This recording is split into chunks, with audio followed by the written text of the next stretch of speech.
నేను ఏది పొంది ఉన్నానో అది నాకు భగవంతుడిచ్చినది మళ్ళీ భగవంతుడికి నైవేద్యం పెడతాను. ఇది నేర్పడం కోసమే మనకి దేవాలయాల్లో రాజోపచారాలు వచ్చాయి. భగవంతుడు పూజ అయిపోయిన తర్వాత కూర్చుంటే, నేను వేదం చదువుకున్నాను అనుకోండి, కాసేపు వేదం చెప్తాను. నేను కావ్యం చదువుకుంటే కావ్యం చెప్తాను. పురాణం చదువుకుంటే పురాణం చెప్తారు. సంగీతం నేర్చుకుంటే గీతం శ్రావయామి ఓ కీర్తన పాడతారు. నృత్యం నేర్చుకుంటే నృత్యం దర్శయామి నృత్యం చేస్తారు. ఒక వాద్యాన్ని మ్రోగించగలిగితే వాద్యం ఘోషయామి వీణా మొదలైనవి వాయిస్తారు.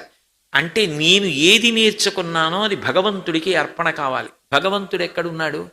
విశ్వనాథుడు ఎక్కడో లేడు, విశ్వమునందున్నాడు. లోకేశ్వరుడు ఎక్కడో లేదు, లోకమునందున్నాడు. సమాజ హితానికి తాను ఏది నేర్చుకున్నాడో అది అంకితం చెయ్యాలన్న భావన ఉన్నవాడెవడో వాడే సమున్నతమైన నైతిక విలువలు కలిగినవాడు.